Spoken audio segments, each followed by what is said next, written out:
Hey, I'm Decathlon Gamer, and this is the weekly review special for week 42 in the Gaming Decathlon competition. This week I brought in 2,374 points, about 500 points shy of the best round score, also a few hundred points below where we were a week ago, so we had a few games that finished up a season. We also, this week, had a few games finishing up a season, so that score is going to drop back down a bit. It'd be really nice if we can keep it above 2,000, but I'm not sure if that's going to happen. We have a lot of points going away. The current virtual best, though, did see a nice rise to 3,516, but the all-time virtual best is unchanged, still at 6,084. Looking at the 10 games individually, Pro Cycling Manager 2019 in the career mode, we finished the season at 379 points, which is a pretty good total. That's a Continental team. The PCM 18 career topped out at 439 in a Continental Pro season. So we were only about 50 points below that. And as a lower tier team. So we dominated Continental. We'll see how we do as a Continental Pro team this next season. And the Stage Racer, new season started. 50 points already. That's not bad total for first little bit of the season. In the Classics Rider, we finished off the season at 311. And then again, this was as a Continental Pro Rider, so significantly less. The Stage Racer had topped out last week with 388 as a Continental Pro. So again, slightly higher than what we did on the career mode itself, which that's looking like a better and better feat right now, considering the division we were in. The Classics Rider, not quite as good as the Stage Racer, as they both move on towards the World Tour. So we'll see how those first World Tour seasons play out in comparison. Motorsport Manager, really solid week. We're up to 27 points now from nothing for ages in that series. After we reset to a new mod, had to restart the series entirely after getting 0 points. We go with Mana Maruja, and finally we score at first 2 points, and we were there for a little while. And then all of a sudden, over the last couple of weeks, we've jumped from 2 points to 27. Steel Division 2 is going to be sacrificed here really soon. I've got plenty left to do on that series, but it's clear that the game itself has stagnated. It's not going anywhere. The newness of it. The episode 1 had been my #1 most viewed episode on my channel's history. I got a lot of new subscribers out of it, and the following videos continued to do really well. But they slowly dwindled off, and each episode got less views than the previous one. And not in the way that other series do, like PCM 19. It slowly dies off, but then it'll bounce back from time to time, and a video will go back up. But the numbers are relatively steady. Every series dies off over time. The longer it goes on, the fewer views you get. That's the nature of YouTube. But Steel Division 2 has dropped off at a much larger rate. But here's the real telling sign. If I go back and check on episode 1 of each series, over time, my PCM series, they keep adding views. Episode 1 does. Steel Division 2 has not moved an inch in well over a month, maybe 2 months, meaning the first episode, there's no new viewers coming to the series at all. It's stopped and it's stayed in the same place for a very long time, making it that much more difficult to have the series stay alive. The moment you lose one viewer who gets bored and done and they move on, that's it. There's no replacement possible. So it's not like lose 3 and gain 1 or 2. It's lose 3, you lose 3. And then it goes from there. So even though there's more to do, I'm on the 3rd campaign, I still have the 4th campaign, I still have all of the German campaigns. It looks like I'm going to be doing that as a fan on my own and off camera, because the series itself, well, it's done. The replacement, not on the list yet, is Rebel Inc. It was a cheaper game I picked up, and I started it with just a planned 2-episode first look just to get it out there. The first episode of that is now my all-time most watched video. It did quite well, even though it was just a cheaper release and early access. Grabbed the right game at the right time, completely unexpected. And actually, that was the first episode of Steel Division 2, really, for that matter. But it's done extremely well. And unlike Steel Division 2, where the curve down to the first few episodes is severe, the first 4 episodes that I've released this week on Rebel Inc., there's not that massive of a drop-off. I mean, there is to episode 2, but from 2 to 3 and 3 to 4, drop-off isn't that bad. It's early, and eventually it'll certainly drop off. Again, all series do that, but Rebel Inc., surprisingly, the first 2 parts, all I was expecting to do and not making a series of it, well, it very much forced my hand into, let's make a series of this. And it's done quite well. If you're coming to the channel from that, and that's your first look at the channel, this is the Gaming Decathlon. What I do is I take 10 games, I try to master 10 games, and it resembles the Olympic Decathlon. The Olympic Decathlon takes 10 athletic events. Each one has a score maxing out at 1,000. Each one is based on individual performance and not head-to-head elsewhere. And so each out of 1,000, total score is out of 10,000, and you're trying to get as close as you can to that, and then you compared score head-to-head. Well, my goal is to get to 10,000, or more realistically, to try to beat the all-time Olympic world record held by... oh no, it's been a while.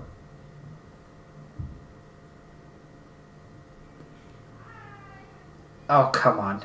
I've been in the town he's from. I went to the same college he went to. University of Oregon, by the way. Gosh, I'm drawing a blank on his name.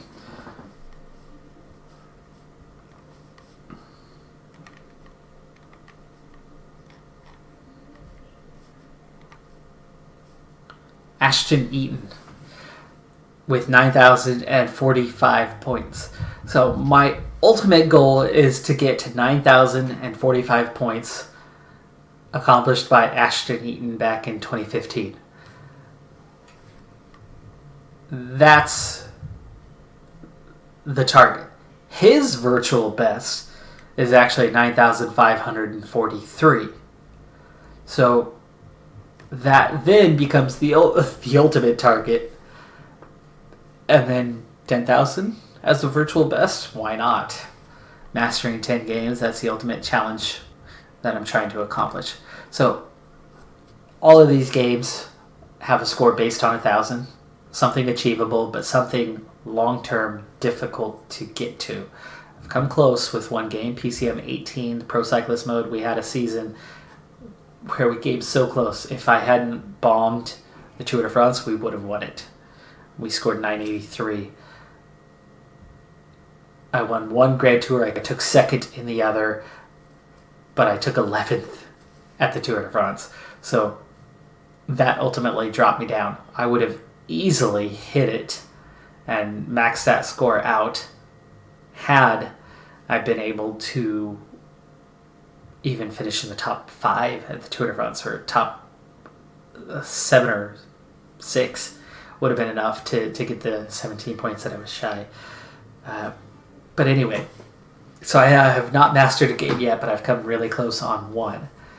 I've got a long ways to go. I've only got 5 games that have even gotten at what's technically 50% of mastery, 500 points. But anyway, Rebel Inc. is going to replace Steel Division 2, but I haven't wrapped that series up yet because I wasn't expecting anything.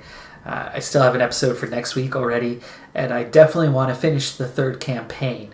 I think what I may end up doing is recording all of the end of the third campaign until I get to the end, and then edit it down to one final episode a couple of weeks from now. Rebel Cop's still at 200 points, but we're working on the next campaign. Draft Day Sports College Basketball 2019. New season started, 395. We're coming off of our very first national championship appearance.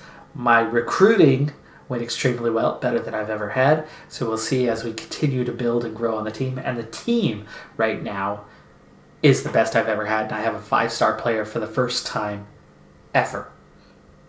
And we've had a good start to the season. Undefeated so far. PCM 18 in the career mode, 163 points. We're still early in the follow-up season to the season that we scored 439 on, but we're still Continental Pro.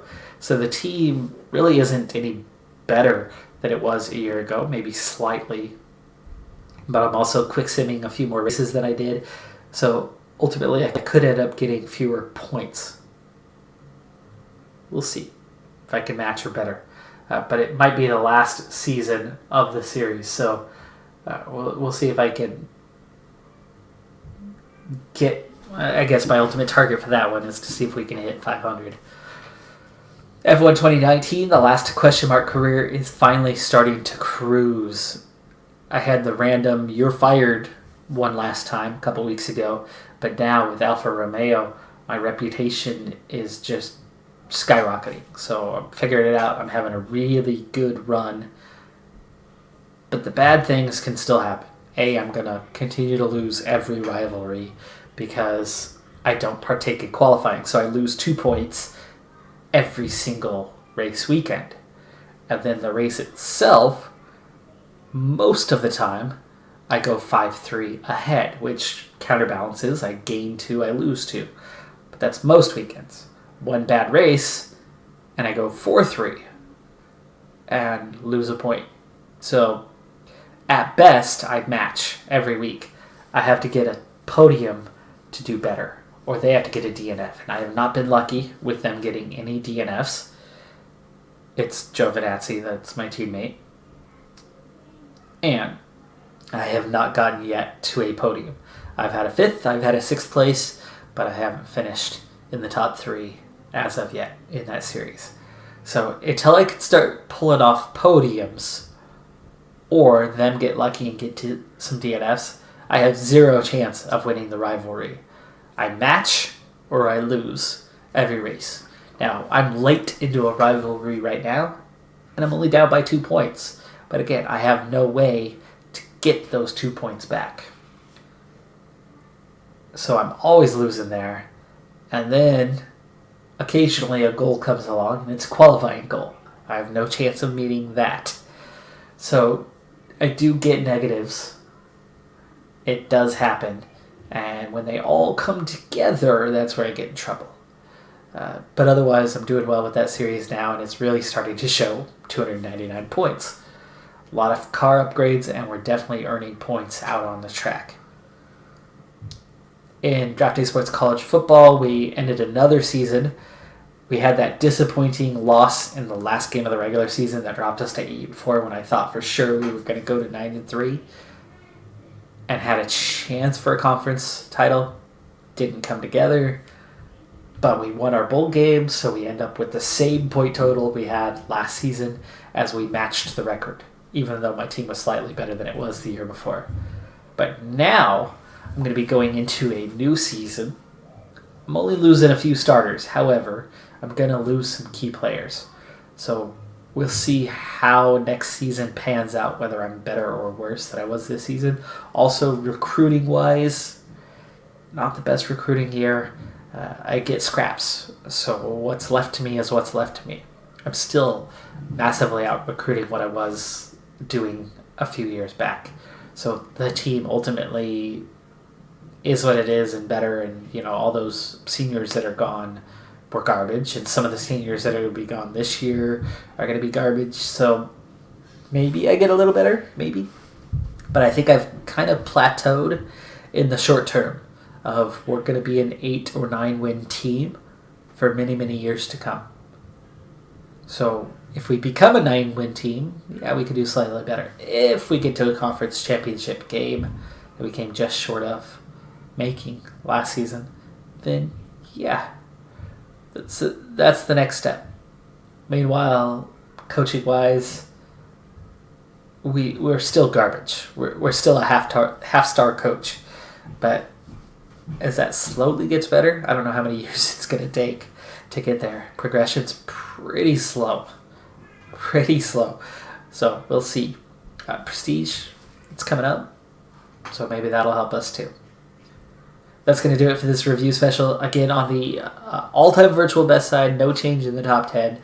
No change in 11th. Career mode for PCM 19 moved up to 12th, but the season ended. So no changes expected on that side of the board for a little while yet.